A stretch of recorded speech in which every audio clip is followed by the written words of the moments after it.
매일 성경 묵상을 돕는 해설 가이드입니다. 안녕하세요. 묵상 코치입니다.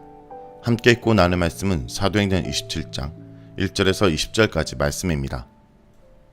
이제 바울은 아구스도 대에 백부장 율리오의 손에 넘겨져 로마로 향하는 배에 오르게 됩니다. 가이사랴를 출항한 배는 이튿날 시돈에 도착합니다.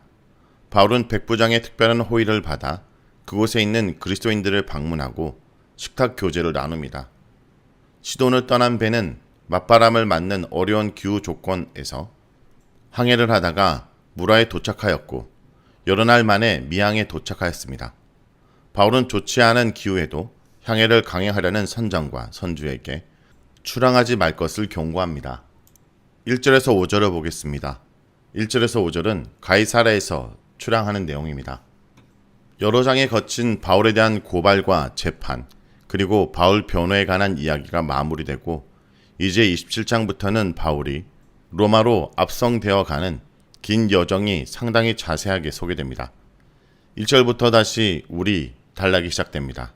우리라는 단어는 사도행전 저자 누가가 여기서 사용되는 사건에 동참했다는 것을 암시합니다.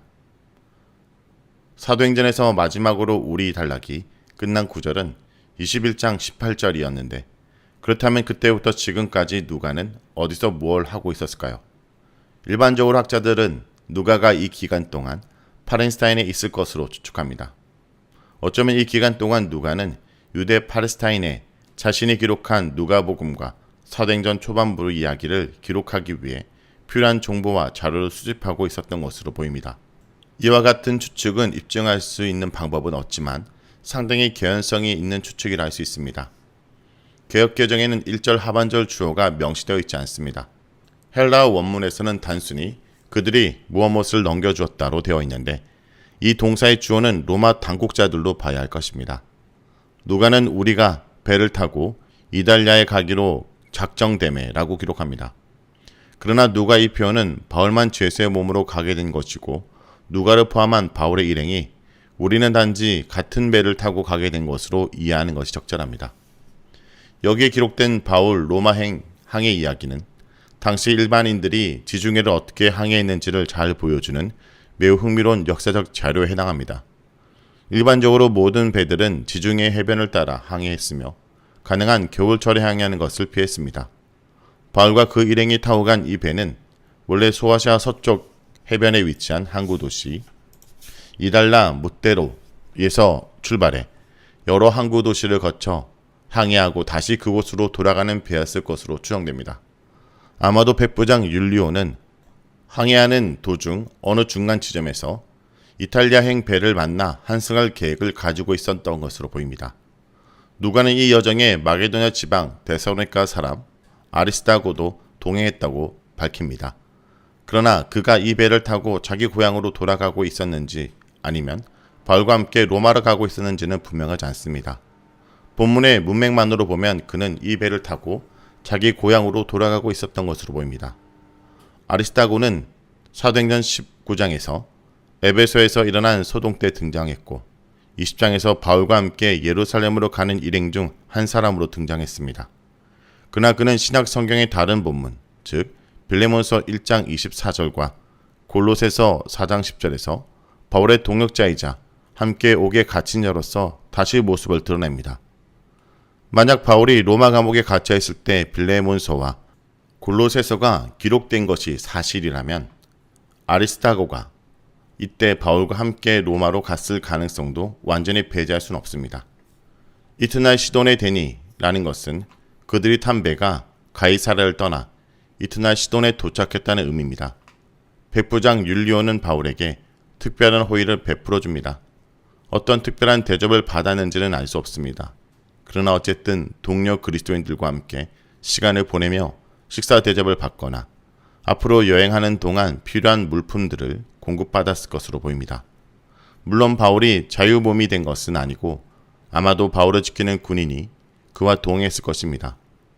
시돈에서 무라까지의 일반적인 항로는 구브루 섬 서쪽 해안을 따라 가는 것이었습니다. 바울도 3차 선교여행 도중 바다라라에서 두로로 여행할 때 이 항로를 이용했을 것입니다.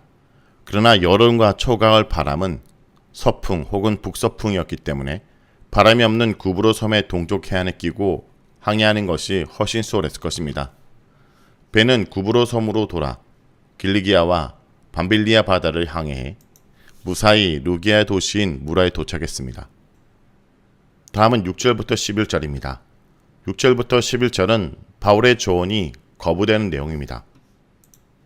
바울이 탄 배가 무라에 도착함으로써 첫 번째 항해가 마무리됩니다.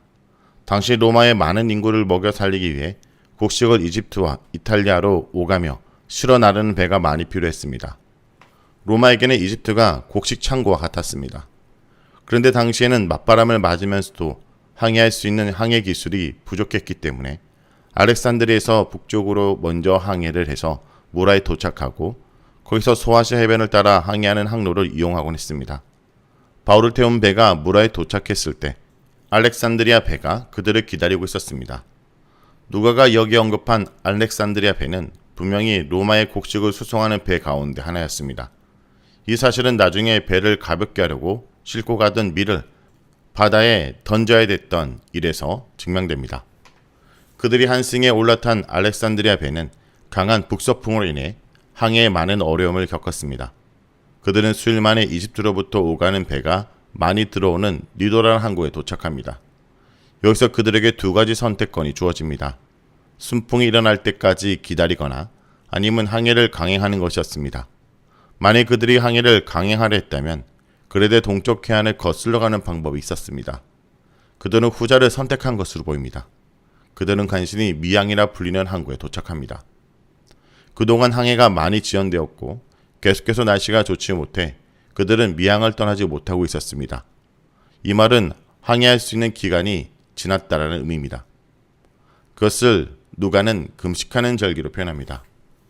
이 표현은 유대인들의 대속죄를 가리킵니다. 유대교 달력은 음력 기준이므로 달의 위치에 따라 매년 날짜가 바뀝니다. 누가는 이 시점에서 사도 바울이 개입하는 모습을 기록합니다. 바울이 여기서 단순히 시기적으로나 기후적으로 항해하는 것이 좋지 않다는 상식선에서 이야기하는 것인지 아니면 일종의 성견 지명을 가지고 연자적인 발언하는 것인지는 확실히 알 수는 없습니다. 바울이 혹은 하나님으로부터 어떤 계시를 받고 이 발언을 했는지 누가는 어쨌든 그 사실을 여기서 확실히 밝히진 않습니다. 그러나 바울이 단순히 어떤 막연한 가능성 때문이 아니라 앞으로 있을 재난에 대한 확신을 가지고 말하고 있는 것으로 미루어 보아 하나님의 인도하심을 받은 것으로 보는 것이 타당합니다. 또한 이어지는 바울의 21장에서 26장의 발언도 이를 뒷받침합니다. 11절은 백부장이 항해를 관한 결정권을 가지고 있었다는 의미보다는 선주와 선장이 그의 의견을 물었을 때 백부장이 바울의 말보다 항해 전문가인 선주와 선장의 의견을 따랐음을 뜻합니다. 좋지 않은 항해 조건에도 왜 항해를 감행하게 되었는지를 잘 설명해주는 구절입니다. 다음은 12절에서 20절입니다. 12절에서 20절은 유라굴로 강풍을 만나는 내용입니다. 선장과 선주를 비롯해 배에 탄 대다수의 사람들은 좋지 않은 기후에도 불구하고 항해를 강행하는 데 동의합니다. 선장과 선주가 그런 결정을 하게 만드는 데에는 미항이라는 항구가 교를 나기 좋지 않은 곳이라는 점이 크게 작용했습니다. 그래서 그들은 바람의 방향이 항해하기에 유리한 상황이 오면 곡장 겨울을 보내기에 훨씬 더 쾌적한 베닉스로 출항하기로 결정합니다. 베닉스는 미항에서 해안을 따라 약 80km 떨어진 곳으로 그리 먼 거리가 아니었습니다. 따라서 다수가 벨릭스로 가는 것에 동의한 것입니다. 미항에서 벨릭스까지는 잔잔한 남풍에 힘입어 해안을 타고 항해하면 하루 이내 도착할 수 있는 거리였습니다. 그들은 순한 남풍이 불자 곧 출항했고 무사히 목적지에 출항할 줄 알았습니다. 그런데 그들은 바람의 방향이 갑자기 바뀔 것이라고 생각을 하지 못했습니다. 그들은 섬에 있는 산으로부터 강풍이 강하게 불어올 줄은 꿈에도 생각하지 못했습니다. 그들이 타고 가던 배는 강풍에 휩싸이게 됩니다. 고대 시대의 배는 강풍을 적절하게 다룰 만한 기술이 없었기 때문에 배가 해안으로부터 멀어지더라도 부는 바람을 따라 배가 움직이게 내버려둘 수밖에 없었습니다. 바람을 따라가다 보니 배는 그레데 섬에서 약 37km 거리에 있는 가우다라는 작은 섬에 도달합니다. 선원들은 거룻배를 갑판 위에 끌어올리고 배가 부서지지 않게 밧줄을 이용하여 선체를 동염했습니다. 거룻배는 일반적으로 배 뒷부분에 달고 다니는데 강풍이 심할 경우에는 이 거룻배가 다른 배들과 충돌할 위험이 있어서 갑판 위로 끌어올렸을 것입니다. 누가는 이 이야기 속에 물이라는 1인칭 복수를 사용합니다. 이는 누가 또한 이 작업에 동참했다는 의미일 수도 있지만 본 문맥에서는 탑승객 자신이 지금 일어나고 있는 일과 함께한다는 의미로 쓰인 것 같습니다. 선원들은 또한 배가 리비아 해안 모레톱으로 처박힐까 두려워서 바다에 닷을 내리고 그냥 계속 표류할 수밖에 다른 방도가 없었습니다. 그러나 선원들의 이 모든 수고와 노력에도 불구하고 배가 계속해서 풍랑에 밀렸습니다. 큰 풍랑에 의해 배 안에 물이 들어와서인지 배는 점점 더 무거워졌습니다. 그들은 하는 수 없이 배에 실은 화물을 바다에 내버려 배를 가볍게 하는 수밖에 없었습니다. 누가는 어떤 화물을 바다에 내뒀는지 구체적으로 말하고 있지 않지만 지금 타고 있는 배가 곡식을 나르는 배였기에 곡식의 일부도 어쩔 수 없이 내버릴 수밖에 없었을 것으로 보입니다. 구약에서 요나가 탔던 배의 상황과 비슷한 형편에 놓입니다. 사흘째 되던 날에도 배를 가볍게 하는 작업은 계속되었고 이제는 배의 장비까지도 바다에 내던지는 상황이 되었습니다. 바울과 그 일행이 만난 강풍 이야기의 절정은 선원들이 지금 배가 어느 지점에 와 있는지를 전혀 짐작하지 못한 상황까지 이르렀다는 점에서 알 수 있습니다. 그 풍랑과 나쁜 기후 때문에 그들은 여러 날 동안 해와 별도 보지 못하고 살아갈 희망을 완전히 잃어버리고 말았습니다.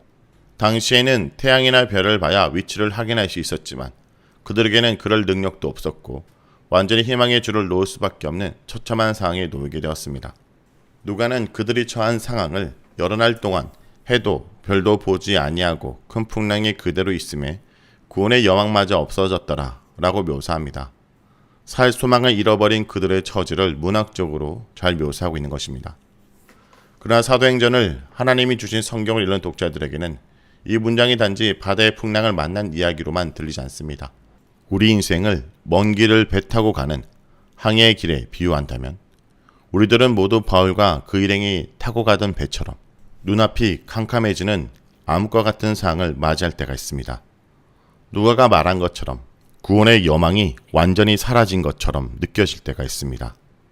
그런 상황에서도 바울이 나중에 하나님의 도우심으로 구원을 받는 모습을 보면서 우리는 새로운 힘을 얻게 됩니다. 이것이 성경이 우리들에게 주는 힘입니다. 말씀을 놓고 기도하겠습니다. 주님, 복음을 전하는 사명을 위해 가는 길이 험난할지라도 그 험난한 인생의 항해 길 가운데 주님께서 동행하여 주시옵소서. 예수님의 이름으로 기도합니다. 아멘. 주를 찾는 모든 자들이 주로 말미암아 기뻐하고 즐거워하게 하시며 주의 구원을 사랑하는 자들이 항상 말하기를 하나님은 위대하시다 하게 하소서. 주를 찾는 모든 자들이 주로 말미암아 기뻐하고 즐거워하게 하시며 주의 구원을 사랑하는 자들이 항상 말하기를 하나님은 위대하시다 하게 하소서. 주는 나의 도움 나를 건지시느니 여호와여 지체 말고 내게 임하소서.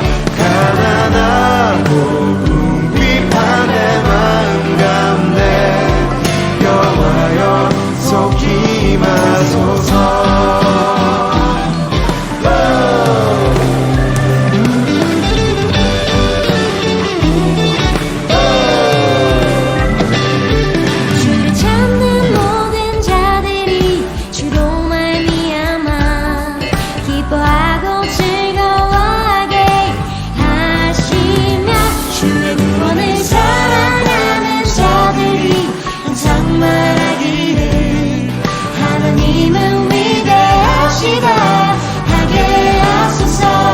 주는 나의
임하소서